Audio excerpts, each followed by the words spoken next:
эх 30 жилийн одоо Дашвар сумын хөгжлийн ирээдүйг юу гэж харж байна? Дашвар сум хөгжлийнхээ бодлогыг тодорхойлсон хүн амьдрахад аятай тухтай Улаанбаатар хот болон Дорд аймгийн Чавс хотод байгаа энэ төвлөрлийг сааруулж Монгол улсын нутаг дэвсгэрийг эзэнтэй байлгах тийм ээ аслагдсан сум шүү дээ манайх. Энэ дээр л бид иргэдийнхээ ая тухтай амьдрах боломж олцоог нэмэгдүүлсэн нэлээд томоохон юм суурин болох ийм зорилттой л байна. За зорих нэг өөр, хийх нэг өөр шийдлэг байна.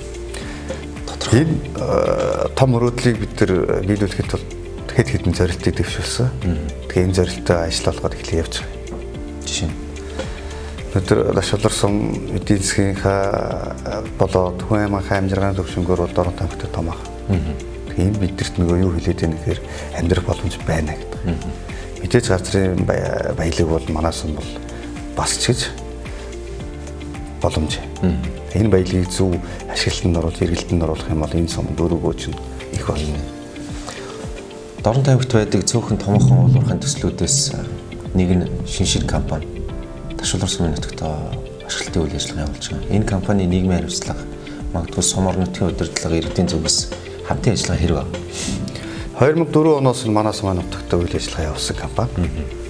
Хав тэгээд тухай үе үеийн л одоо удирдлагууд бол энтэй хамтарч ажиллах хөнгөр бол татах гэж оролдож явсан. Энэ удаа бол бид нар бол бүрэн шийдлийг юм уу? За бас бүрэн гэхэд бас өрөөсгөл. Жилдээ 1.5 тэрбум төгрөг аймаг орон нутагт төлрүүлэх 5 жилийн хугацаанд хөрөнгө оруулалтын гэрээг бид нар хийж чадсан. 18 он. Энийхээ үршмээр бид нар улсын төсөв харалгүй, аймгийн төсөв харалгүй сум өөрөө өөрсдөө асуудлыг бүрэн шийдэл явуулж байгаа.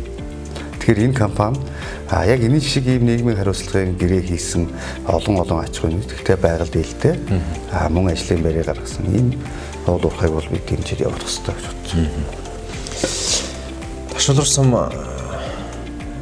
Борой зооны хөлгийн нутаг түүх соёл ихтэй.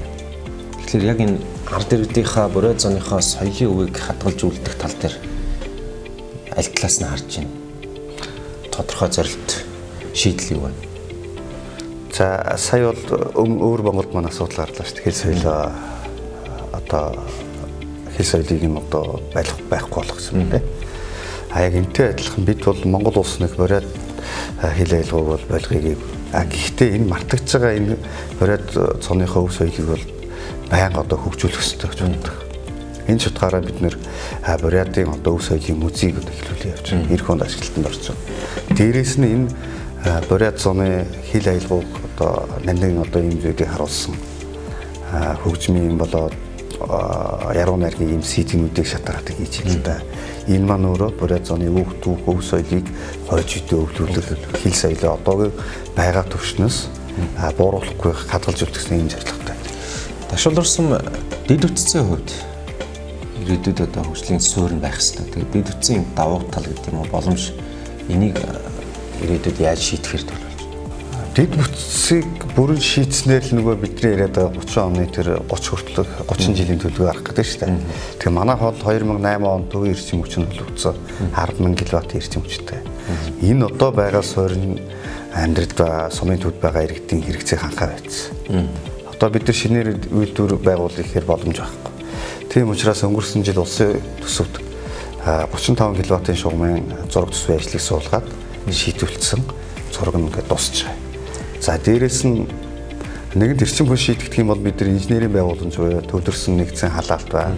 Цэвэр бохир ус, за цэвэрлэх байгууламж.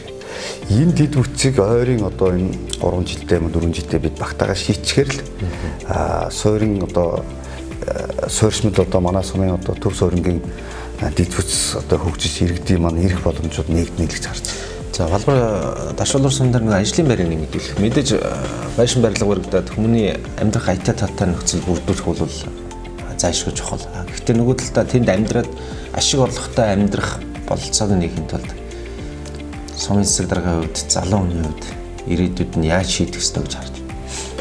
За иргэдийн өөрөө орлого олдог энэ боломжийг бид нэр байгуул. Ягаад тэгэхээр энэ бүтэн том үйлдвэрхээс илүү бид нэр анхны түүхийд биш үү? Малчтын гараас гарч байгаа. Энийг анхан шатан дээр боловсруулах ийм л зүйлийг эхлэх хийх хэрэгтэй юм байна гэж. энэ 4 жилийн хугацаанд ажиллахдаа харсан. Мэдээж бид нар бол мэргэжил олгох төр сургалтуудыг тодорхой хэмжээнд хийсэн. Ингээ ирэхээр хүн бол анхдагч одоо малчтын гар дээр гарч байгаа малын төв хийдийг л анхан шатны боловсруулалтыг хийгээд одоо 2 дахь шат руу нь явуулж ийж бид нар бол одоо бол ченжсэн гарт авч дамжсал ийм бизнес явуулдаг шүү дээ. 4 жил сумынхаа засаг даргаыг хийлээ. Залуу хүн сум орнуудтай хий бүтээй гэсэн сэтгэлээр ажиллаж байгаа ийм үед бол ард иргэд чинь яаж дэмжиж ажиллаж байгаа? Хамгийн гол нь иргэдэд бодит мэдээлэл хүргэж байгаа. Яг тэгэхээр иргэдтэйгээ гэрээр нь за багийн хорлуудаар нь гэдэг явж юу төлөвлөж байгаа, юу хийх гэж байгаа, хийсэн үр дүнгүй ямар харагдаж байгаа. Тэгээ мэдээ санал шүүмжил байлгүй яхав. Тэгээ санал шүүмжлийн хүлээж аваад иргэдийн санал бодлыг одоо хийж хэрэгжүүлж байгаа ажил болгон дээр л тусгаж ажиллах. Сая хэлдэг таны 3 зүйл шүү дээ. Энэ бол мэдээж манай иргэдийн л иргэдээс гарсан үүсэх санаачлал шүү дээ. Энийг харин ажил болгож явах бол бидний эрхэм зорилго болж байгаа.